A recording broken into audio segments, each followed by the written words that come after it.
Well, I think three things are going to happen between now and the forum, and three things which are really important for the trade union movement. One thing is that the OECD, its new job strategy, which is a set of recommendations to policymakers how to improve the labor market. And there you have some breakthroughs in the sense that the OECD is now openly saying that, for example, minimum wages can lift the income, the revenue of low-paid workers, and that collective bargaining can close the gap between productivity and the median wage, which has been growing over the last decades in OECD countries.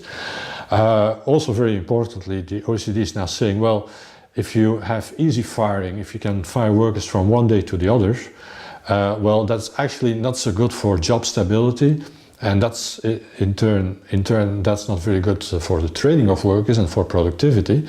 So you get a couple of different messages. The OECD used to give very conservative neoliberal messages in saying let's depress wages, let's get rid of job protection, and now they've apparently reached a kind of turning point where you can recognize some more nuanced recommendations and some more nuanced approaches.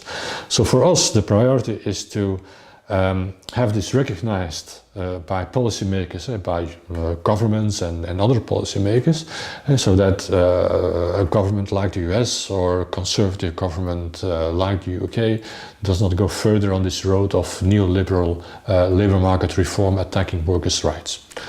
The second priority is the future of work. So the OECD is also working on a kind of policy position towards what's happening in the future of work. Well, you know the story about gig workers, Uber drivers, delivery riders, and so on. And so here we as TUAC are trying to intervene, trying to convince the OECD of saying, well, don't step into this narrative of Silicon Valley that any gig job and any new invention by Uber or whatever platform is a good thing. Look at workers' rights. These are workers. These are workers that are misclassified as independent employees, whereas they are actually workers under subordination from Uber and all these other platforms. So these people should have workers' rights. The third thing that I would say is interesting for us is how to discipline the multinationals in the global economy a little bit. The OECD has guidelines how multinationals should behave in developing countries and elsewhere as well. But there is now a new instrument, what is called the instrument of due diligence, where the OECD is saying, well, we expect big companies that outsource production to other companies throughout the global value chain in the world. We expect these companies to behave and to have due attention whether the products and services they are buying from the rest of the world, from other companies in the rest of the world, whether these products and services are made with good, decent working standards.